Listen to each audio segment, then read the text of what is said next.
Ya, Assalamualaikum warahmatullahi wabarakatuh. Halo semuanya, kembali lagi bersama saya Pak Wahid di channel Tuan Watson. Pada video kali ini kita masih akan membahas tentang SPDV, yaitu sistem persamaan dua variabel, yang mana merupakan materi prasyarat dari SPTDV. Pada video sebelumnya kita telah membahas dua bentuk SPDV, yaitu bentuk linear kuadrat dan bentuk kuadrat-kuadrat. Pada video kali ini kita akan membahas bentuk lain dari SPDV, yang mana nanti kita bisa menemui bentuk antara linear dengan kurva lengkung atau kurva lengkung dengan kurva lengkung, seperti itu. Jadi langsung saja kita masuk ke contoh soal yang pertama. Ya, di contoh soal yang pertama, terdapat dua buah persamaan, yaitu 2 per x kuadrat dikurangi 3 per y kuadrat akan sama dengan negatif 6.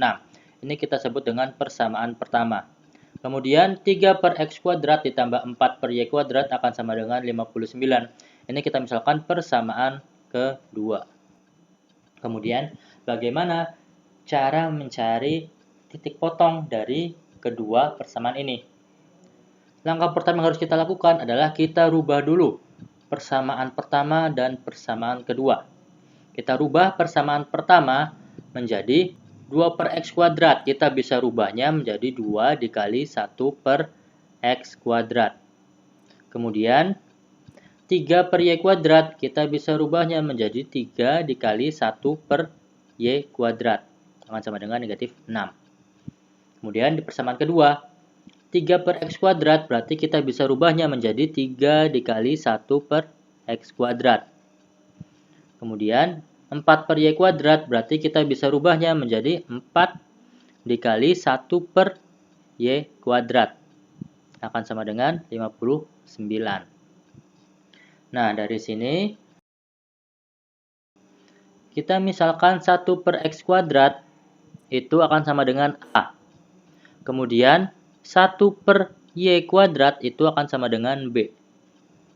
Sehingga didapatkan 2A dikurangi 3B akan sama dengan negatif 6.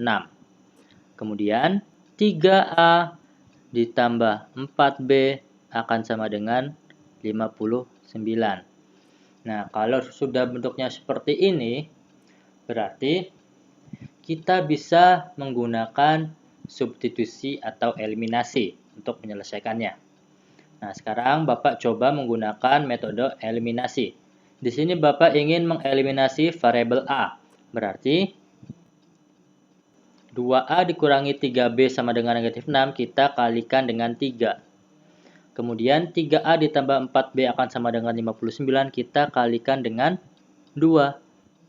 Sehingga didapatkan 6A dikurangi 9B akan sama dengan negatif 18. Kemudian 6A ditambah 8B akan sama dengan 118.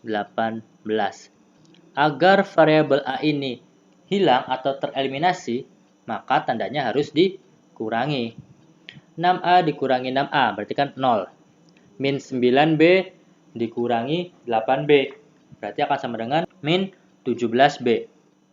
Min 18 dikurangi 118 berarti akan sama dengan min 136. Berarti nilai B itu akan sama dengan min 136 dibagi min 17. Hasilnya itu 8. Ya, sekarang kita telah mendapatkan nilai B sama dengan 8. Kemudian kita bisa mensubstitusikan nilai B sama dengan 8 ini ke persamaan 2A dikurangi 3B sama dengan negatif 6. Sehingga didapatkan 2A dikurangi 3 dikali 8 akan sama dengan negatif 6. 2A dikurangi 24 akan sama dengan negatif 6. 2A akan sama dengan 18. Berarti nanti nilai A akan sama dengan 9. Sekarang kita telah mendapatkan nilai A dan B-nya. Kemudian kita rubah lagi ke persamaan awal. Di sini kan A-nya itu akan sama dengan 9 ya. Nah, A ini tuh apa? A ini merupakan 1 per X kuadrat. Akan sama dengan 9. Kemudian kita bisa kali silang. Berarti 9X kuadrat akan sama dengan 1. Berarti X kuadrat itu akan sama dengan 1 per 9. Berarti nanti nilai X akan sama dengan plus minus akar dari 1/9. Nah, berarti nanti didapatkan nilai X1 dan X2-nya. Nah, sekarang kita cek akar dari 1/9. Akar dari 1/9 itu akan sama dengan 1/3. Berarti nanti nilai X-nya itu akan sama dengan 1/3 atau nilai X-nya itu akan sama dengan negatif 1/3. Nah, sekarang kita sudah mendapatkan nilai X. Berarti kita tinggal cari aja nilai Y-nya. Untuk mencari nilai Y, caranya sama seperti tadi ketika kita mencari nilai X. Berarti di sini B itu akan sama dengan 8. B-nya itu kan 1/Y kuadrat ya. Akan sama dengan 8. Berarti nanti kita kalikan silang, 8Y kuadrat akan sama dengan 1. Berarti Y kuadrat itu akan sama dengan 1/8. Berarti nilai Y akan sama dengan plus minus akar 1/8. Nah, sekarang akar dari 1/8 itu berapa? Akar dari 1/8 itu akan sama dengan 1/4 akar 2. Berarti nanti nilai Y-nya itu bisa 1/4 akar 2 atau nilai Y-nya itu bisa negatif 1/4 akar 2. Nah, sekarang kita sudah mendapatkan nilai X dan Y-nya. Berarti kita tinggal tentukan himpunan penyelesaiannya. Di sini ketika X-nya itu sama dengan 1/3, berarti nilai Y-nya itu bisa 1/4 akar 2 atau min 1/4 akar 2. Berarti nanti himpunan penyelesaiannya itu 1/3, 1/4 akar 2, kemudian 1/3, negatif 1/4 akar 2. Ya. Kemudian ketika X-nya itu sama dengan negatif 1/3, berarti nilai Y-nya itu kemungkinannya bisa 1/4 akar 2 atau min 1/4 akar 2. Berarti nanti di sini ditulisnya min 1/3, 1/4 akar 2, kemudian min 1/3, min 1/4 akar 2. Nah, inilah himpunan penyelesaian dari kedua persamaan ini. Ya, sekarang kita masuk contoh soal yang kedua. Di sini masih terdapat dua buah persamaan, yang mana kedua persamaan ini merupakan persamaan eksponen ya. Di sini persamaan pertama yaitu Y sama dengan 3 pangkat X. Kemudian persamaan kedua yaitu Y sama dengan 3 pangkat 2X kurangi 2. Untuk menentukan titik potong dari kedua persamaan ini, kita bisa mensubstitusikan persamaan pertama ke persamaan kedua. Yang mana persamaan keduanya yaitu Y sama dengan 3 pangkat 2X kurangi 2. Kita rubah nilai Y-nya ini menjadi 3 pangkat X. Sehingga didapatkan 3 pangkat X akan sama dengan 3 pangkat 2X kurangi 2. Kemudian 3 pangkat X akan sama dengan, ingat sifat logaritma. Kalau 3 pangkat 2X itu kita bisa rubahnya menjadi 3 pangkat X dikuadratkan. Ya kan? Dikurangi 2. Nah, kemudian kita lihat di sini. Di persamaan pertama itu, Y akan sama dengan 3 pangkat X. Atau dengan kata lain, 3 pangkat X itu akan sama dengan Y. Berarti nanti di sini kita rubah 3 pangkat X ini menjadi Y.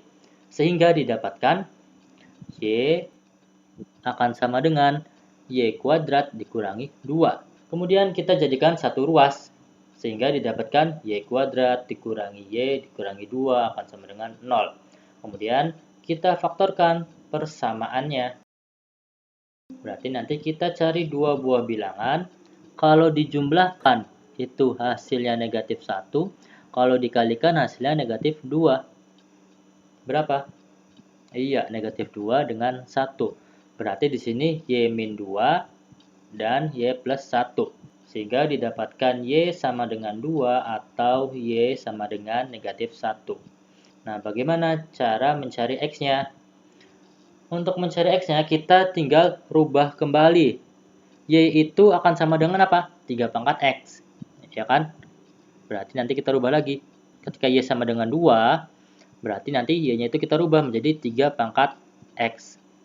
Ya, dia akan sama dengan 2. Nah, kalau ada bentuk seperti ini, untuk mencari X-nya kita bisa memanfaatkan persamaan logaritma.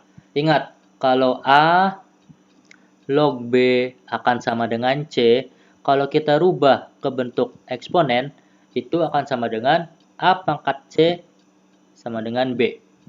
Nah, ini bentuk eksponennya itu adalah 3 pangkat X akan sama dengan 2. Berarti nanti gimana bentuk logaritmanya?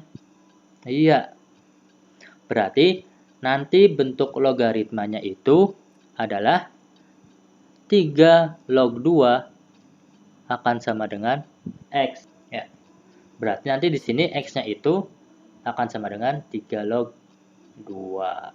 Seperti itu. Nah, sekarang kita cari. Ketika Y sama dengan negatif 1, berarti nilai X-nya itu berapa? Kita rubah Y-nya menjadi 3 pangkat X. Akan sama dengan negatif 1. Nah, kira-kira ada tidak nilai X yang memenuhi? 3 pangkat berapa nanti hasilnya itu negatif?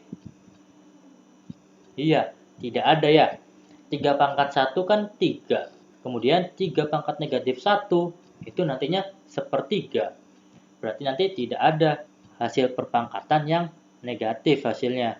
Berarti nanti di sini nilai X-nya itu tidak ada yang memenuhi. Maka himpunan penyelesaiannya adalah X-nya itu adalah 3 log 2, kemudian Y-nya itu adalah 2. Nah, ini adalah himpunan penyelesaian dari kedua persamaan ini. Nah, jadi kalian silakan bisa putar ulang lagi video ini, atau kalian bisa cari sumber atau referensi lainnya agar wawasan kalian semakin bertambah. Jika video ini dirasa bermanfaat, kalian bisa share video ini ke teman-teman kalian. Kalau ada yang ditanyakan, kalian bisa tanyakan ke Bapak. Terima kasih atas perhatiannya. Wassalamualaikum warahmatullahi wabarakatuh.